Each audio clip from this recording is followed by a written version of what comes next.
unfortunately, this new video was supposed to be a lot shorter than the previous videos. We were going to not dwell quite so heavily on so many areas, but it is becoming longer. But even now, I'm going to have to touch lightly on quite a few areas, not being able to go into them as deep as I'd like to. So we're looking now under the bonnet of the prototype Plus car now, and there's quite a few bits I want to draw to your attention. This car, remember, has been built as cheaply as possible, and it uses a lot of the donor vehicle's parts, in so much it does use the donor vehicle's loom, etc. Now, I'm going to start off by showing you where we've put the heater. So we've put the heater above the passenger's legs, and we've mounted the blower motor in the wrong place really, but we've got it in front of the heater, and we have managed to duct it successfully so that the air, the recirculating air that it takes from the cockpit, does go through the heater matrix, and then it's blown out of these two vents here, that vent and that vent. Now, and that vent. So at this stage now, we haven't managed to duct it successfully towards the demister vents. In normal use, it would be pretty definite that the amount of demisting we would need under normal circumstances, not for the SVA test, but for normal stances, it would percolate through the vents in the bonnet, and we're pretty certain it would keep the screen clear. We are telling you not to attempt to get the correct amount of air on your demisting vents for your SVA test to go without a screen, but eventually, those of you who've got lots of time, you will be able to spend some time and get some ducting along to come through the vents. For instance, if we were only to drill some holes in the top of that heater, the heater does fall directly on the offside, on the near side vents, so that will demist that perfectly. But I'm not going to dwell on that. We have got the heater in, and it will give you lots of heat in the cockpit. You can see the original looms in, which we've retaped in the crucial areas, and we've tucked it up out of the way and fastened it in with silicone sealer and various clips so that it complies with the regulations. The fuse box is behind this panel. Could you try to show us where the fuse box is? Could you come around here, Gina? Just there, which makes it quite easy to get at. And also we've managed to cover up lots of the untidy wires with an extra panel there that goes on top of the wires that's on top of the tunnel, and that hides those. We've taken the controls for the heater, we've mounted them near the passenger's right knee onto that tube that goes down from the dashboard, and they've gone down there quite well. I'll show those from the other side in a little while. I want you to look at the bracer that we've put from there, bit of squash tube from that S-shaped bend next to the bracket that's supporting the steering wheel. We've got that bracer that comes from there on top of the pedal box like that. On some occasions we put two more from there, a Y-shaped one from there to there on top of the servo mounting panel. There is another bracer that goes off the side of this catapult panel. You won't see it unfortunately from there. It goes from the side and it fastens onto the side of the chassis to stop sideways movement, but we're satisfied that we've got that in position okay. While we're looking on the bonnet, we have got the bonnet quite high. It just misses the steering wheel when we lift it up, so we've got the steering wheel at the maximum. We've got the steering wheel at the maximum height, and the rubber strip just misses the steering wheel. Could you just point there? Could you just show it, Gina? It just misses it like that, and the bonnet does go up quite high.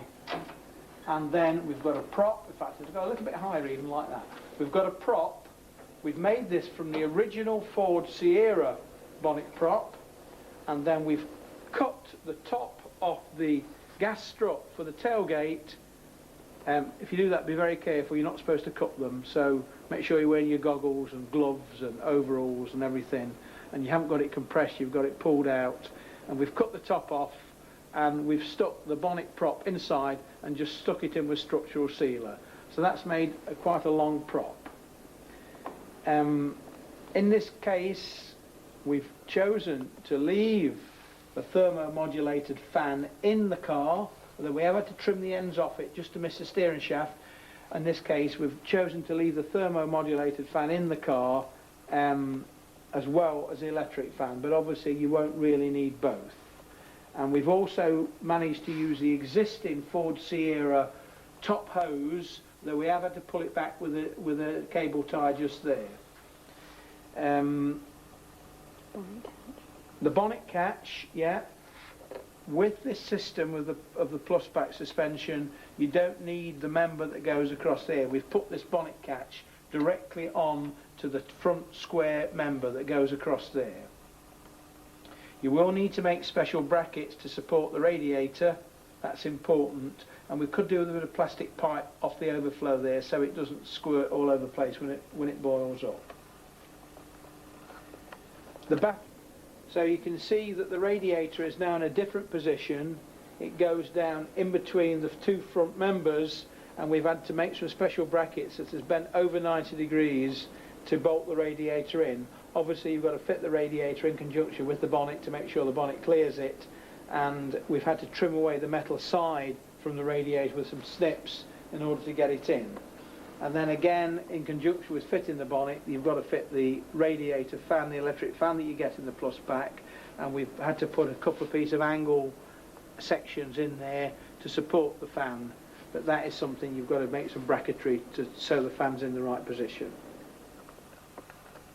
You can see here the frame that we've made from angle section that picks up the bonnet safety catch, and you can also see we've made a little plate just there, and we've used one of the existing U-bolts from the old exhaust system to bolt onto that plate. It gives you adjustment, and the catch just clips on that like that. You can also see, if you can just hear Gina, you can also see we've had to trim the nose cone away slightly just there. That goes round that member and just there, but we're not certain just how much you will have to do that, but it is in order, if you have to trim that away, to trim that back. I'm now going to shut the bonnet, and then we'll look at the dashboard from the other side. And you can see that we've got the Ford Sierra instruments fitted in the middle quite successfully. And in this car we haven't rounded off that corner, that's still square. So for the SVA test you'd have to snap on a finisher on there. You could use this stuff we've used from around the door edge, or you could get some of the pipe lagging that's often used on lagging pipes. That's quite good to put on the edge of there. And you can see the heater. The heater's underneath there, the main base of the heater, and we've got the two switches just there. Although I would say possibly they're not perfect there because they could dig into your knee in an accident. So you just think about those kind of things for your own personal use. And then we've got just a limited amount of self-tapping screws there holding the dashboard in. In this case we've managed to use the normal column switches with the cowl from the Ford Sierra with a button in the middle. And we haven't put the square gator in, but we've used the inner gator, the round inner gator from the original Ford Sierra. That's gone in just there. The handbrake stop angle. We need to drill this with a hole to accept an 8mm bolt at both ends, like that, and then two more holes that will be approximately 5 inches apart that will pick up on the bottom of the tunnel. So you need to measure that. So there's two more holes there and there that will pick up on the bottom of the tunnel. That bolts onto the face, the underside face of the floor like that. So we now need the holes in this face here to accept the adjusters, and obviously the adjusters go on from behind like so. So we've got this pointing forward. These adjusters again can be around about 5 or 6 inches apart, and we need to measure precisely the width of the adjuster, which looking at it roughly looks like 1/2 inch. So it means we need to cut a 1/2 inch clearance hole. We'll say 6 inches apart then. So we'll measure halfway there, there, there, and there. So we need to measure cut 2 1/2 inch holes there and there like that, drill those out, and then we'll need to slot them to make them into keyholes like that. Pretty straightforward. Put them in the vice, cut the hacksaw, just so it's an 1/8 or 3/16 wide. And that means obviously that we'll be able to put the cable up the slot, and then the shoulder of the adjuster we'll be able to fit flush against that face, and we'll be able to wind the adjuster along the cable forward until we've taken all the slack out of the cable. And with having two, you can do it both sides. So when you've finally done it, then you wind that one up as a lock nut to lock it tight. So that hole there will have to be clearance so that nylon tube can rotate in the hole. And basically we'll then reassemble all the handbrake cable back the way we did it in the same sequence, with the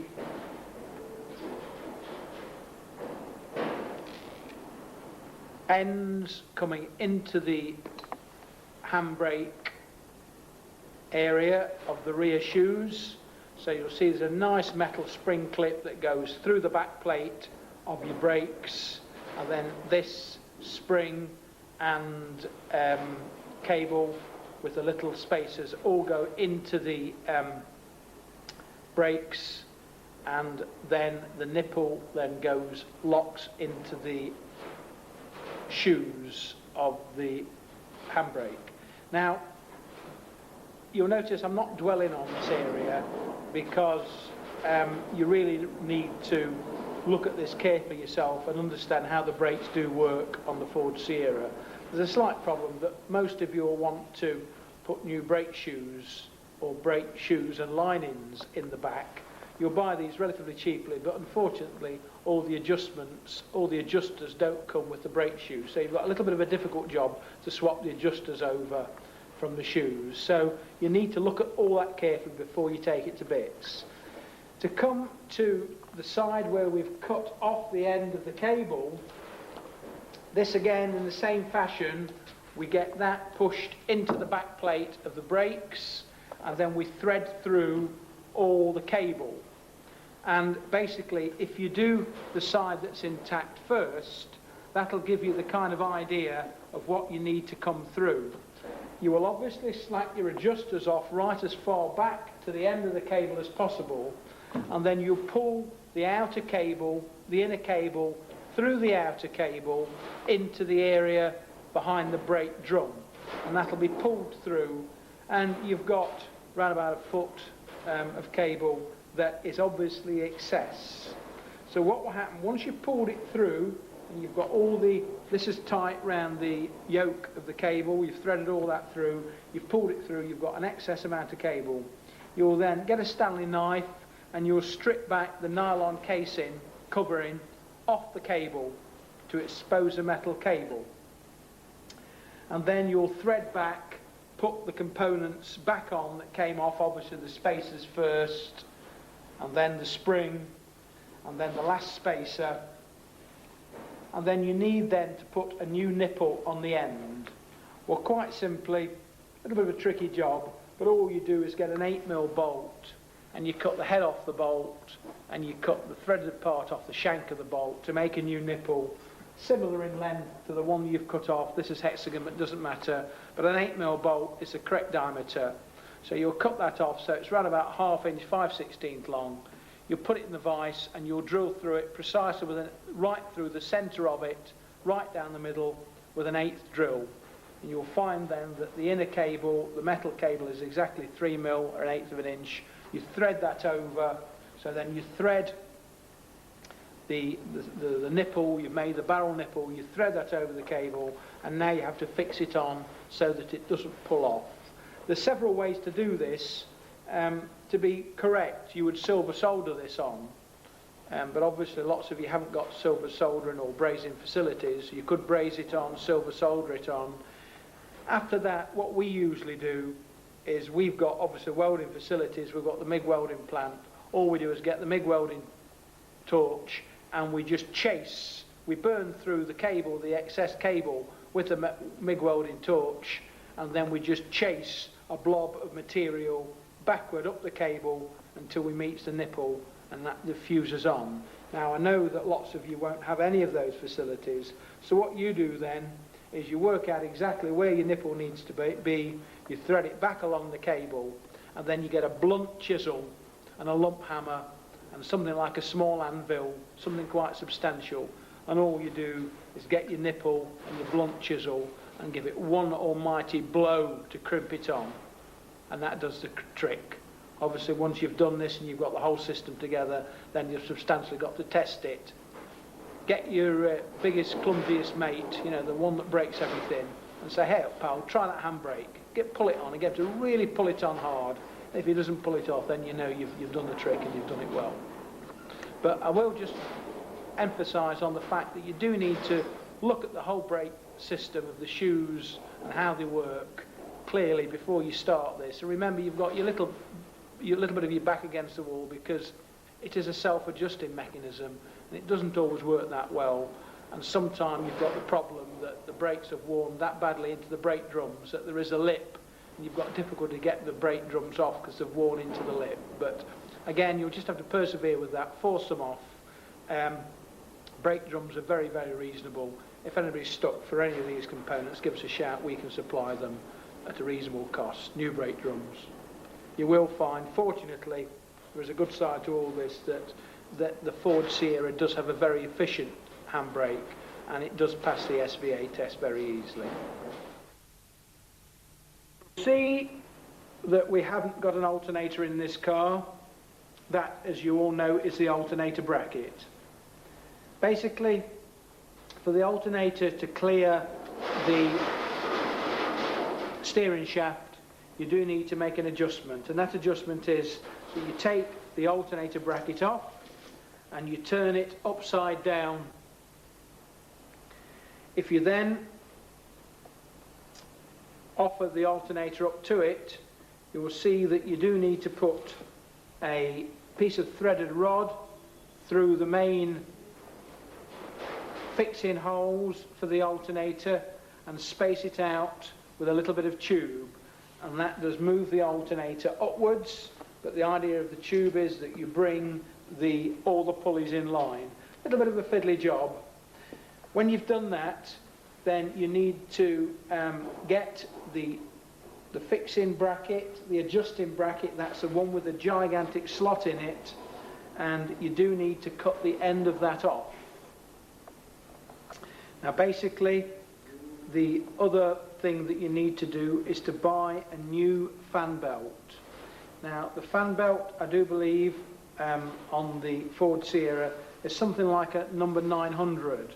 Now the 900 refers to the length of it. So whatever number is on a fan belt, if it's a 850, a 750, a 725, that is a millimetres long it is. So you need to buy a fan belt now that has the number 950 on it. So you know, the 950 fan belt will just go over to the car that's completed, and you go.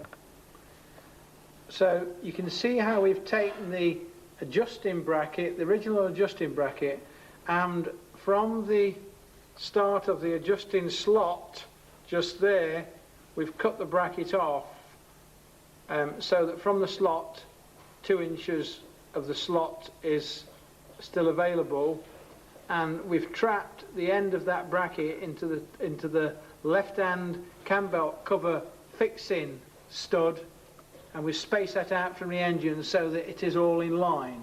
Obviously this is important that the fan belt is pulled tight, tightened up, and in line with the other pulleys. Brand new for this 2001 video is the windscreen surround material. We've had this specially made so that it's correctly rounded for the SVA, and it also has a recess in the bottom to accept a T-shaped rubber seal that presses against the scuttle panel instead of the silicone sealer that was used previously. This is a tremendous step forward, and it will enhance the appearance of your 2B. It's made from aluminium, and it's very, very easy to flat down with 1200 grit paper and polish up using a lamb's wool bonnet on your Black & Decker drill. It will come up just like chrome. Although it is SVA correct, and although the windscreen is kite marked, we're still not advising you to fit this for the SVA test. You'll get through your test a lot easier without it. But of course that's entirely up to you. We'll start off by showing you the 2 sections. You can see, if we can get close enough, that that's nicely rounded. That's the top. And the bottom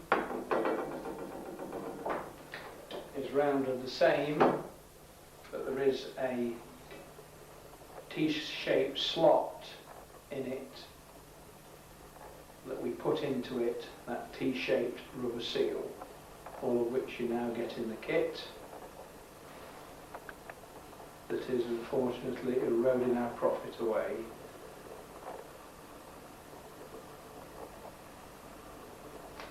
That pushes in there like that, makes a terrific job of finishing it off.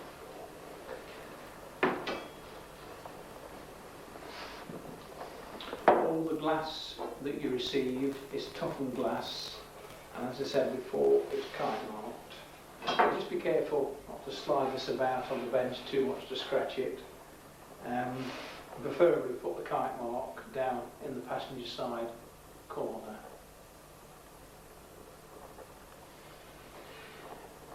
With the aluminium frame and the glass, you'll also get a length of glazing rubber. This is pretty straightforward and is often mistaken for something else. It is just flat rubber of the correct thickness that pushes into the rubber seal like that. So before you actually start on that, putting the rubber seal in, it's a good idea to get the glass and to try it into the frame, because these frames are very easily distorted, and it's not impossible between receiving your kit and getting it home and a few months later getting it out, it could have got slightly bent. But no, we're looking at that, that's perfect now, and as we withdraw it we can see that there is equal amount of glass that's gone inside. So we can see that fits okay. If it hadn't fitted very well, then you'd find this aluminium is quite easy just to form in your hand and to slightly tweak it if necessary. So you notice I'm putting the glass on that piece of material there to stop it getting scratched. So we're going to carry on now, and we're going to get the rubber seal. I'm going to push it, feed it into the aluminium channel, which is quite easy. Having said that, it's always easier to have 2 people doing this job, so if you've got an assistant, wife, girlfriend, small son, next door neighbour, granddad, to help you. Right, after you've got the rubber pushed into the channel, then if you lay the channel and the rubber on the table and put the glass on top, then you'll be able to see where you've got to trim it off. So that goes on top like that, and you can see, we just mark it with a pen just there, we need to cut that rubber at the end just there. There's a piece that's left, you're going to need that to put on the bottom. Okay, so that's cut and that goes on the bottom. So now with the trimmed off, we're going to feed the glass into the rubber, and it's always a little bit difficult, and you really do need 2 or even 3 people here to help you, because the rubber, as you can see, has wrinkled at the corners and it's difficult to get the glass in. But I'll struggle on here and just open that up and gradually feed it in to the corner like so. That's good, and you can obviously use a screwdriver to help you with this, but watch it you don't chip the glass with a screwdriver.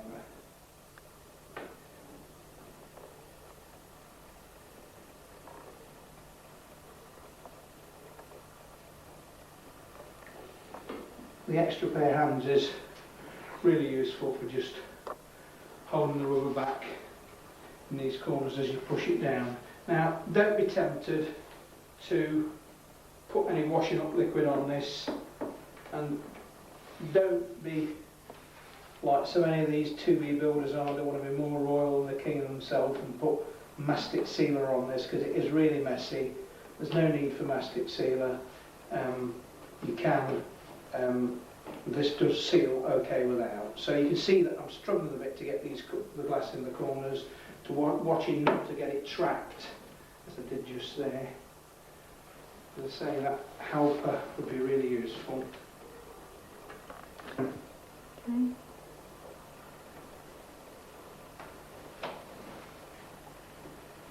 Right, and we've got that, what I call a started.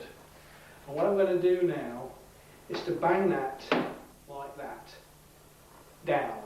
I'm going to do it on the floor. It's a bit more solid.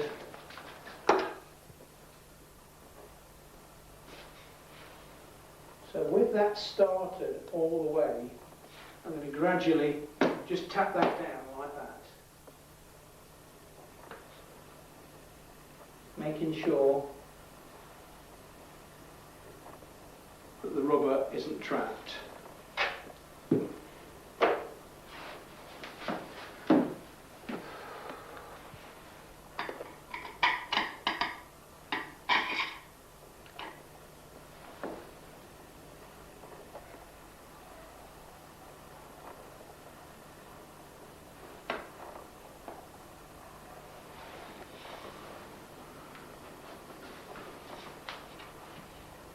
You liking this? Mm-hmm.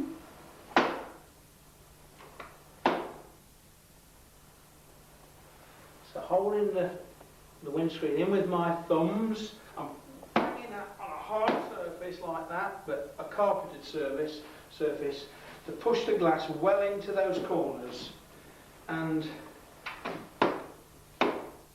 if we peel the rubber back, we can see how far it's gone in. And it does feel as if it's gone in enough to me now. Like that, it's gone in. Right, we now come back to the table. So with that fully in, we now get some tape. I've always found that brown tape is the best. I'm using brown tape to pull the 2 legs of the screen together as far as they'll go. Like so.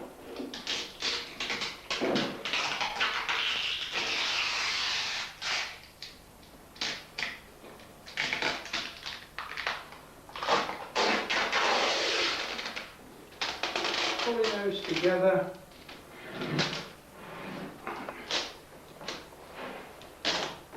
That's what I can pull that well together. Press the tape.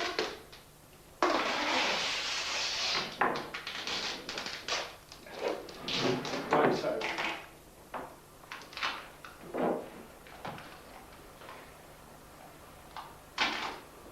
Right, with that together we'll just double check and look, yes, the windscreen's still well into that channel.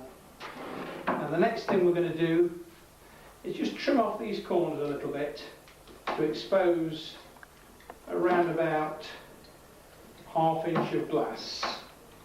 We're trimming off the corners like that. That's already exposed enough.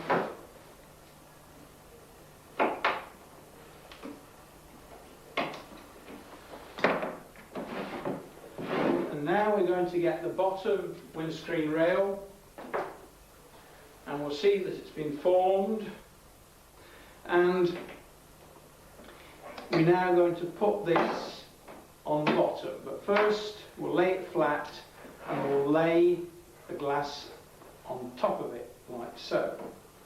And we're looking to get, remember, we know how far the glass will go into that channel, so we're trying to lay the aluminium bottom rail underneath the glass so we can project how it's going to be. Now, it's important that the two curves in that you get them equal. Maybe a little bit confusing because you might find that one leg is slightly longer than the other. So when you've got this in the perfect position for the curves, you may find that one part of the aluminium is sticking out further than the other. But nevertheless, we're going to get it like that, and we're going to lay it there. And looking at this seems pretty good at this stage now. So, with that like that, what we really need now is quite a precise scriber. So we're going to get a scriber, and we're going to scribe down the inside of that top frame onto the bottom frame. Okay.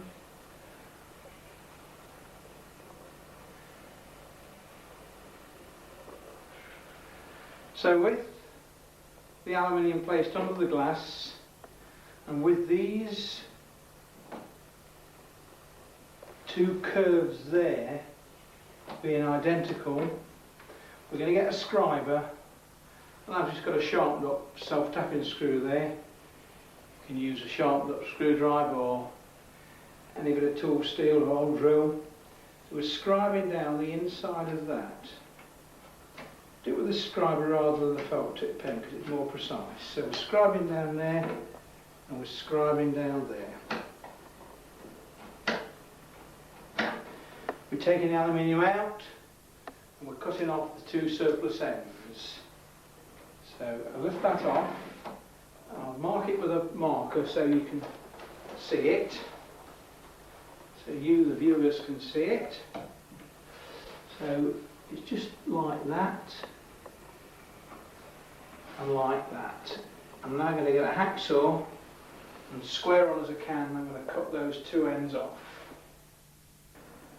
And then cutting on the wastewood side of the line, we carefully make a start and precisely cut down the line.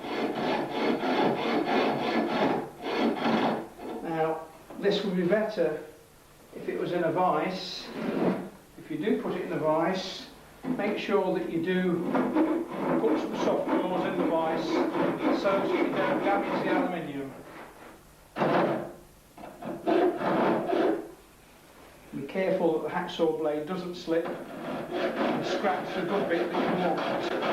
If you do get any hacksaw marks in it, file marks or anything, you can rub them out with wet and dry paper and polish them, as I said earlier.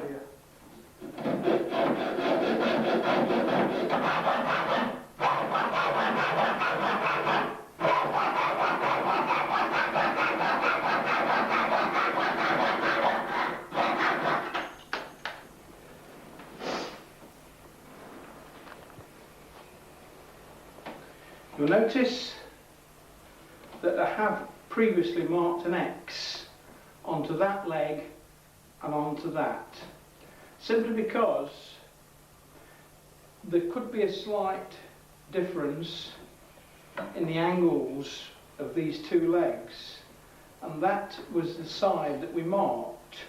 If we got mixed up during that process of cutting and we put it on upside down, you may find that those joints that we made weren't quite so good. So that's why we've marked that.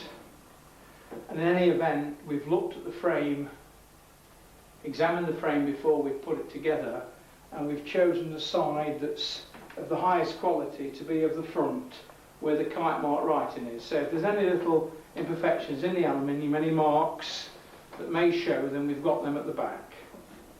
So we've now got the aluminium cut. I'm going to offer it up, and you can see that looked pretty good. That's gone on there in quite a nice tight fit. So it just leaves now to glaze with rubber the bottom edge of this strip, as we did before, and push it on again.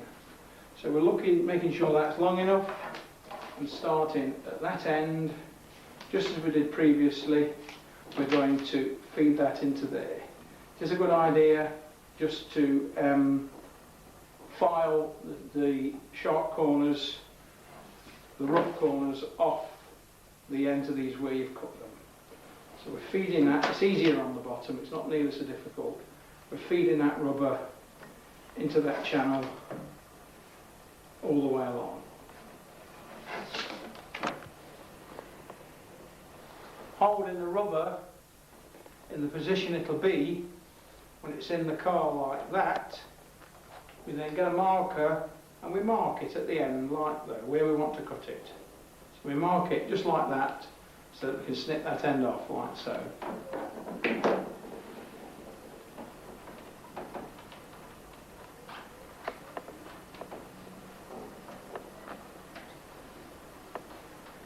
Save those little bits of rubber, they're coming for all kinds of useful things later on in the build, like putting around the windscreen wiper spindle holes.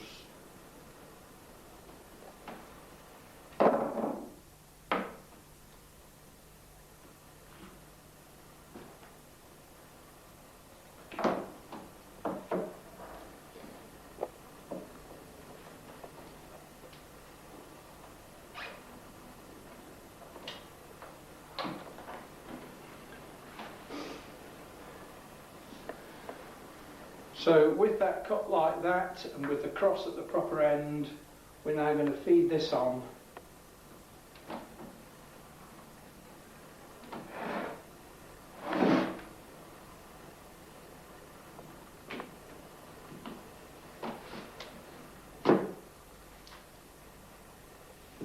That's fed on there like that, and that's pressed on tight like that. It might be a good idea for you people at home to put more of this brown tape around it to make sure that it's well pulled on as far as it will go.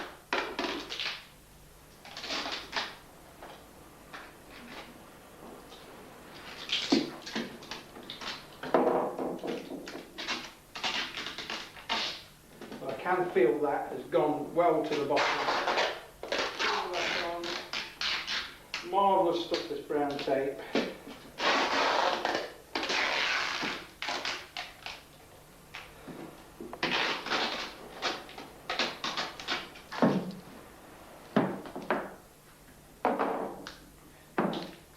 At this stage now, it is a good idea to get a measuring tape and measure the distance between the aluminium on both sides to make sure you've got the frame on square. If you find that it isn't quite square, it's a little bit out, then you can get the windscreen frame like that, and you can have it on its end like that, or like that, slide the glass around to give you the advantage that you need. It's usually 1/8 or 1/4 inch. Make sure you have got the frame on square. You can see now that we're progressing well with this windscreen. It's looking pretty good. I can see we've got these radiuses nice on those corners. So the next thing is to fasten it all together. And we fasten it together simply just with a couple of long self-tapping screws by drilling through the corner. So you get these in your kit. If you look in your nut and bolt box, you'll see you've got screws, countersunk, number 6, 1.5 long. They're supplied. So you need to drill through the corners of the aluminium. A little bit of a tricky job. If you miss it first time, you can still put some more screws in. And it's relatively forgiving because the windscreen pillar does cover up any mistakes you make. So if the camera can see this, we're aiming to go through that at that kind of angle. If you examine it yourself before you start, you can see what we're aiming at. So we need to pick up that inner frame. Again, we're going to drill with an electric drill. It's a good idea to put a new drill in this before you start. It just helps a little bit. Say when. Okay. Starting with the drill square onto the aluminium, directly in the centre of the channel, I'm going to start off drilling. Now you'll notice I've got my 799 Power Devil drill that I bought from Sainsbury's home base. It's perfect for these smaller holes, not so good on the big holes. So I'm starting off by drilling a square on like that, in the middle of the aluminium.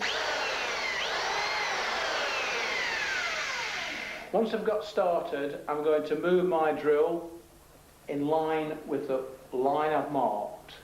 And I'm aiming to go through there like there, at an angle, and pick up the centre web of that.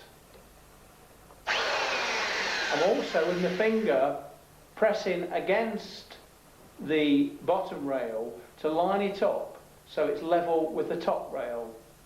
So I'm also holding that in position so that I line it up with that top, line it up with the side rail.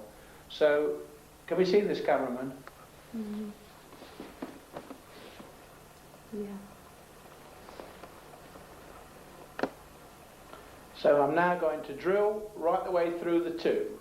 And I'm being very careful not to drill through my finger.